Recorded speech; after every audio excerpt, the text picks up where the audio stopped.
The Railway Children by E. Nesbit. Chapter 10. The Terrible Secret. When they first went to live at Three Chimneys, the children had talked a great deal about their father, and had asked a great many questions about him, and what he was doing, and where he was, and when he would come home. Mother always answered their questions as well as she could, but as time went on, they grew to speak less of him. Bobby had felt almost from the first that for some strange, miserable reason these questions hurt Mother and made her sad. And little by little the others came to have this feeling too, though they could not have put it into words. One day, when Mother was working so hard that she could not leave off even for 10 minutes, Bobby carried up her tea to the big bare room that they called Mother's workshop. It had hardly any furniture, just a table and a chair and a rug, but always big pots of flowers on the windowsills and on the mantelpiece.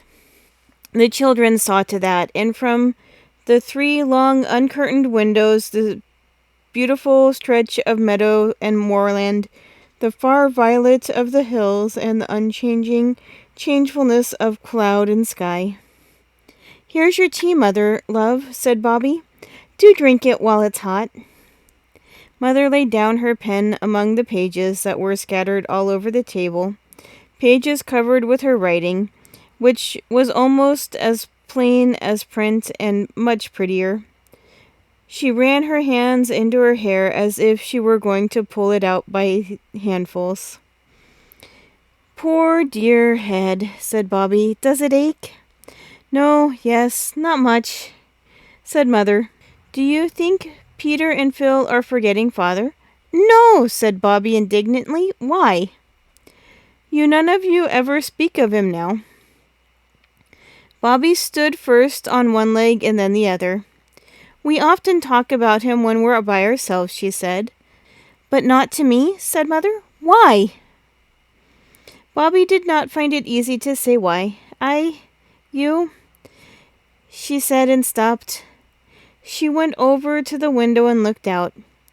"Bobby, come here," said her mother. And Bobby came. "Now," said Mother, putting her arm round Bobby and laying her ruffled head against Bobby's shoulder. "Try and tell me, dear." Bobby fidgeted. "Tell Mother."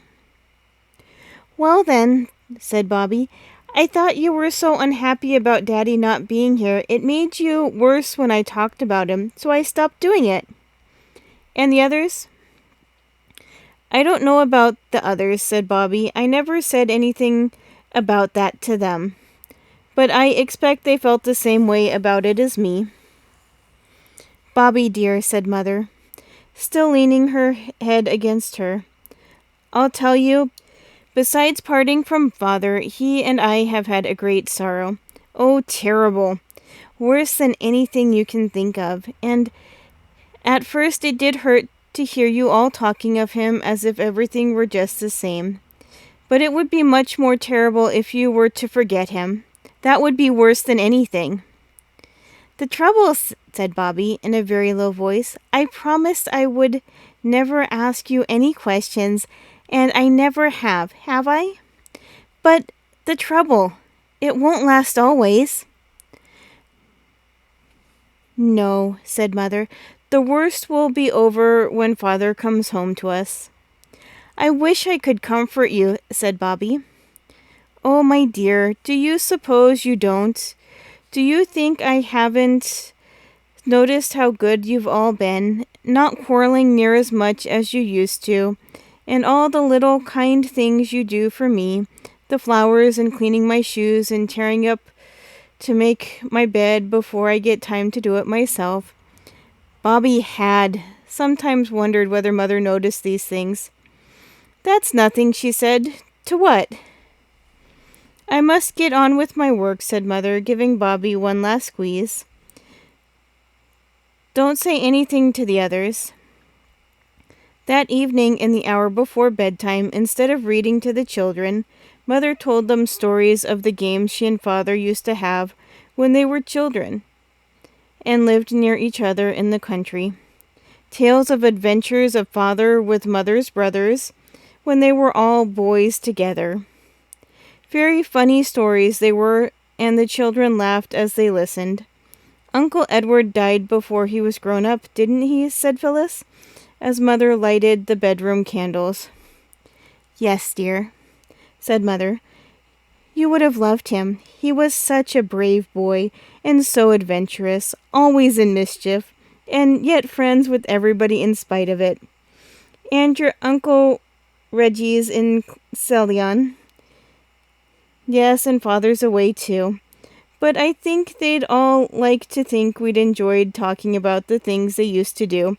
Don't you think so?" "Not Uncle Edward," said Phyllis in a shocked tone. "He's in heaven."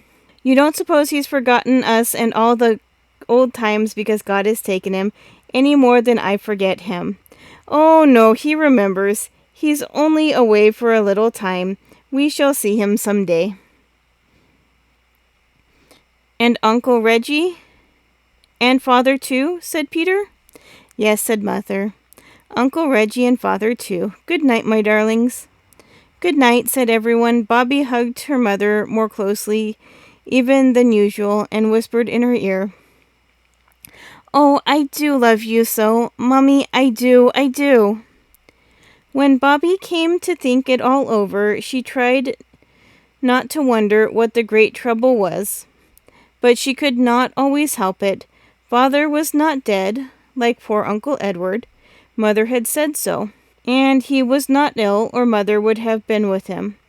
Being poor wasn't the trouble. Bobby knew it was something nearer the heart than money could be. "I mustn't try to think what it is," she told herself. "No, I mustn't. I am glad Mother noticed about us not quarreling so much. We'll keep that up." And alas, that very afternoon she and Peter had what Peter called a first-class shindy. They had not been a week at Three Chimneys before they had asked Mother to let them have a piece of garden each for their very own, and she had agreed. The south border under the peach trees had been divided into 3 pieces, and they were allowed to plant whatever they liked. Phyllis had planted mignonette and nostrum and Virginia stock in hers. The seed came up, and though they looked just like weeds, Phyllis believed that they would bear flowers someday. The Virginia stock justified her faith quite soon, and her garden was gay with a band of bright little flowers, pink and white and red and mauve. "I can't weed for fear I'll pull up the wrong things," she used to say comfortably. "It saves such a lot of work." Peter sowed vegetable seeds in his, carrots and onions and turnips. The seed was given to him by the farmer who lived in the nice black and white wood and plaster house just beyond the bridge. He kept turkeys and guinea fowl, and was a most amiable man. But Peter's vegetables never had much of a chance, because he liked to use the earth of his garden for digging canals and making forts and earthworks for his toy soldiers. And the seeds of vegetables really come to much in a soil that is constantly disturbed for the purposes of war and irrigation. Bobby planted rose bushes in her garden, but all the new little leaves of the rose bushes shriveled and withered, perhaps because she moved them from the other part of the garden in May, which is not at all the right time of year for moving roses. But she would not own that they were dead, and hoped on against hope until the day when Perks came up to see the garden and told her quite plainly that all of her roses were as dead as doornails. "Only good for bonfires, miss," he said. "You just dig 'em up and burn 'em. And I'll give you some nice fresh roots outer my garden, pansies and stocks and sweet willies and forget-me-nots. I'll bring 'em along tomorrow if you get the ground ready." So the next day she set to work, and that happened to be the day when Mother had praised her and the others about not quarreling. She moved the rose bushes and carried them to the other end of the garden where the rubbish heap was that they meant to make a bonfire of when Guy Fawkes Day came. Meanwhile, Peter had decided to flatten out his forts and earthworks. All of his forts and earthworks with a view to making a model of the railway tunnel, cutting embankment and canal, aqueduct, bridges, and all. So when Bobby came back from her last thorny journey with the dead rose bushes, he had got the rake and was using it busily. "I was using the rake," said Bobby. "Well, I'm using it now," said Peter. "But I had it first," said Bobby. "Then it's my turn now," said Peter. And that was how the quarrel began. "You're always being disagreeable about nothing," said Peter, after some heated argument. "I had the rake first," said Bobby, flushed and defiant, holding on to its handle. "Don't. I tell you I said this morning I meant to have it, didn't I, Phil?"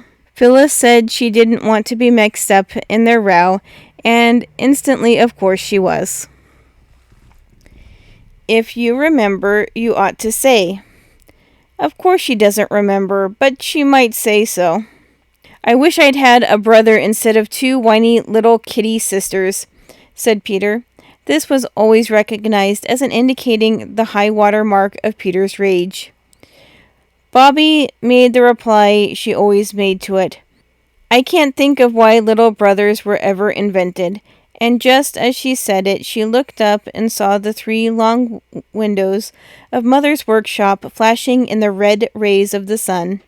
The sight brought back those words of praise. "You don't quarrel like you used to do." "Oh," cried Bobby, just as if she had been hit, or had caught her finger in a door, or had felt the hideous sharp beginnings of a toothache. "What's the matter?" said Phyllis. Bobby wanted to say, "Don't let's quarrel, Mother hates it so," but she tried hard. She couldn't. Peter was looking too disagreeable and insulted.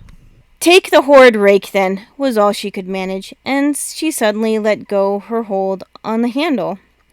Peter had been holding on to it firmly and pulling, and now that the pull the other way was suddenly stopped, he staggered and fell over backward, the teeth of the rake between his feet. "Serves you right," said Bobby before she could stop herself. Peter lay still for half a moment, long enough to frighten Bobby a little. Then he frightened her a little more, for he sat up, screaming once, turned rather pale, and then lay back and began to shriek faintly, but steadily. It sounded exactly like a pig being killed a quarter of a mile off. Mother put her head out of the window and said it wasn't half a minute after that she was in the garden kneeling by the side of Peter, who never for an instant ceased to squeal. "What happened, Bobby?" asked Mother. "It was the rake," said Phyllis. "Peter was pulling at it, so was Bobby, and she let go, and he went over." "Stop that noise, Peter," said Mother. "Come, stop it at once." Peter used up what breath he had left in the last squeal and stopped. "Now," said Mother, "are you hurt?" "If he was really hurt, he wouldn't make such a fuss," said Bobby, still trembling with fury. "He's not a coward." "I think my foot is broken off, that's all," said Peter huffily, and sat up. Then he turned quite white. Mother put her arms around him. "He is hurt," she said. "He's fainted. Here, Bobby, sit down and take his head in your lap." Then Mother undid Peter's boot. As she took the right one off, something dripped from his foot onto the ground. It was red blood. And when the stocking came off, there were 3 red wounds in Peter's foot and ankle, where the teeth of the rake had bitten him, and his foot was covered with a red smear. "Run for water, a basin full," said Mother, and Phyllis ran. She upset most of the water out of the basin in her haste, and had to fetch more in a jug. Peter did not open his eyes again till Mother had tied her handkerchief around his foot, and she and Bobby had carried him in and laid him on the brown wooden settle in the dining room. By this time, Phyllis was halfway to the doctor's. Mother sat by Peter and bathed his foot and talked to him, and Bobby went out and got tea ready and to put on the kettle. It's all I can do, she told herself. Oh, suppose Peter should die or be helpless cripple for life, or have to walk on crutches, or wear a boot with a sole like a log of wood. She stood by the back door reflecting on these gloomy possibilities, her eyes fixed on the water butt. I wish I'd never been born, she said, and she said it out loud. Why, Luck a mercy, what's that for? Asked a voice, and Perk stood before her with a wooden trug basket full of green-leaved things and soft, loose earth. Oh, it's you, she said. Peter's hurt his foot with a rake. 3 great gaping wounds like soldiers get. And it's partly my fault. That it wasn't, I'll go bail, said Perks. Doctor seen him? Phyllis is gone for the doctor. He'll be all right. You see if he isn't, said Perks. Why, my father's second cousin had a hay fork run into him, right into his inside, and he was right as ever in a few weeks. All except his being a bit weak in the head afterwards. And they did say that it was along of his getting a touch of the sun in the hayfield, and not the fork at all. I remember him well, a kind-hearted chap, but soft as you might say. Bobby tried to let herself be cheered by this heartening reminiscence. Well, said Perks, you won't want to be bothered with gardening just this minute, I dare say. You show me where your garden is, and I'll pop this bit of stuff off for you. And I'll hang about, if I may make so free, to see the doctor as he comes out and hear what he has to say. You cheer up, missy. I lay a pound he ain't hurt, not to speak of. But he was. The doctor came and looked at his foot, and bandaged it beautifully, and said that Peter must not put it to the ground for at least a week. He won't be lame or have to wear crutches or a lump on his foot, will he? Whispered Bobby breathlessly at the door. My aunt, no, said Dr. Forrest. He'll be as nimble as ever on his pins in a fortnight.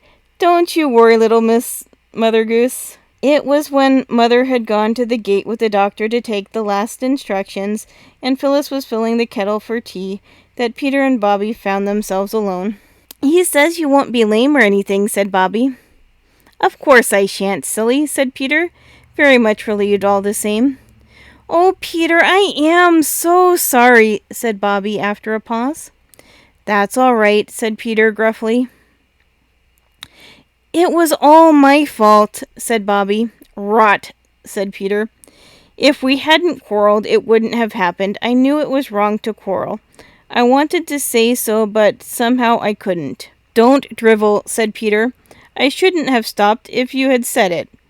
Not likely, and besides, us rowing isn't anything to do with it. I might have caught my foot in the hoe, or taken off my finger in the chaff-cutting machine, or blown my nose off with fireworks. It would have been hurt just the same, whether we'd been rowing or not. But I knew it was wrong to quarrel, said Bobby in tears, and now you're hurt, and... Now look here, said Peter firmly. You just dry up. If you're not careful, you'll turn into a beastly little Sunday school prig, so I tell you. I don't mean to prig, but it's so hard not to be when you're really trying to be good. The gentle reader may perhaps have suffered from this difficulty. Not it, said Peter. It's a jolly good thing it wasn't you hurt. I'm glad it was me. There. If it had been you, then you'd have been lying on the sofa looking like a suffering angel and being the light of the anxious household and all that, and I couldn't have stood it. No, I shouldn't, said Bobby. Yes, you would, said Peter. I tell you I shouldn't. I tell you you would. Oh, children, said Mother's voice at the door, quarreling again already? We aren't quarreling, not really, said Peter. I wish you wouldn't think it's rows every time we don't agree." When Mother had gone out again, Bobby broke out, "Peter, I am so sorry you're hurt, but you are a beast to say I'm a prig." "Well," said Peter unexpectedly, "perhaps I am. You did say I wasn't a coward, and even when you were in such a wax. The only thing is, don't you be a prig, that's all. You keep your eyes open, and if you feel priggishness coming on, just stop it in time, see?" "Yes," said Bobby, "I see." "Then let's call a pax," said Peter magnanimously. "Bury the hatchet in the fathoms of the past. Shake hands on it. I say, Bobby, old chap, I am tired." He was tired for many days after that, and the settle seemed hard and uncomfortable in spite of all the pillows and bolsters and soft folded rugs. It was terrible not to be able to go out. They moved the settle to the window, and from there Peter could see the smoke of the trains winding along the valley, but he could not see the trains. At first Bobby found it quite hard to be as nice to him as she wanted to be, for fear he should think her priggish. But that soon wore off, and both she and Phyllis were, as he observed, jolly good sorts. Mother sat with him when his sisters were out, and the words, "He's not a coward," made Peter determined not to make any fuss about the pain in his foot, though it was rather bad, especially at night. Praise helps people very much sometimes. There were visitors too. Mrs. Perks came up to ask how he was, and so did the station master and several of the village people. But time went slowly, slowly. "I do wish there was something to read," said Peter. "I've read all our books 50 times over." "I'll go to the doctor's," said Phyllis. "He's sure to have some. Only about how to be ill, and about people's nasty insides, I expect," said Peter.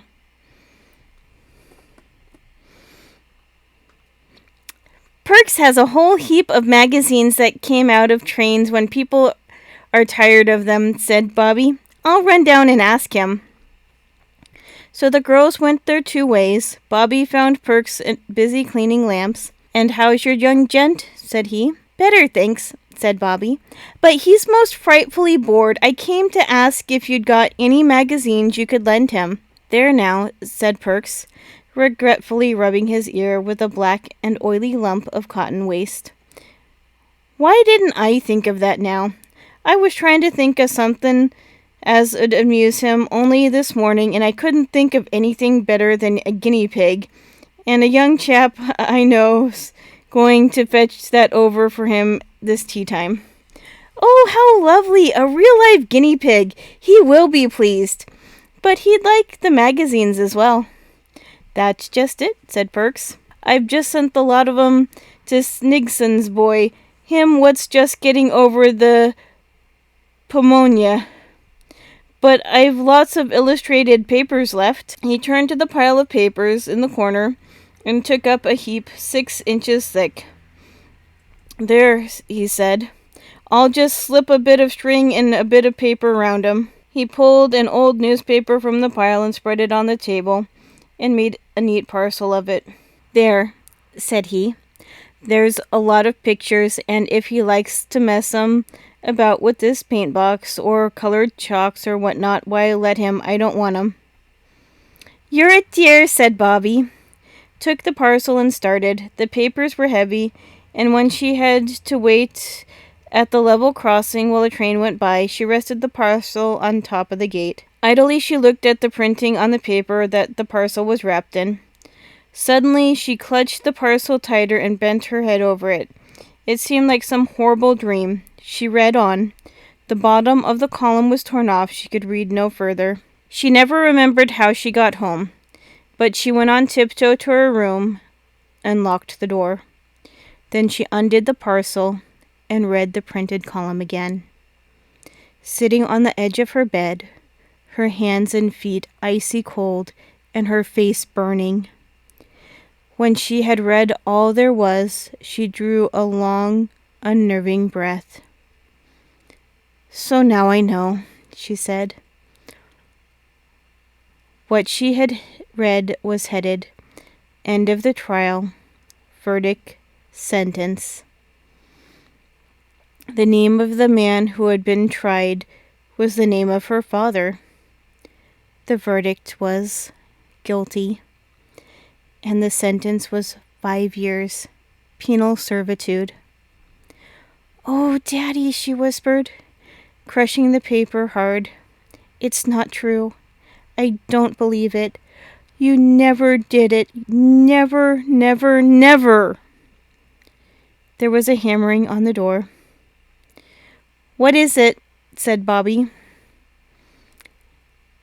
"It's me," said the voice of Phyllis. "Tea's ready, and a boy's brought Peter a guinea pig. Come along down." And Bobby had to.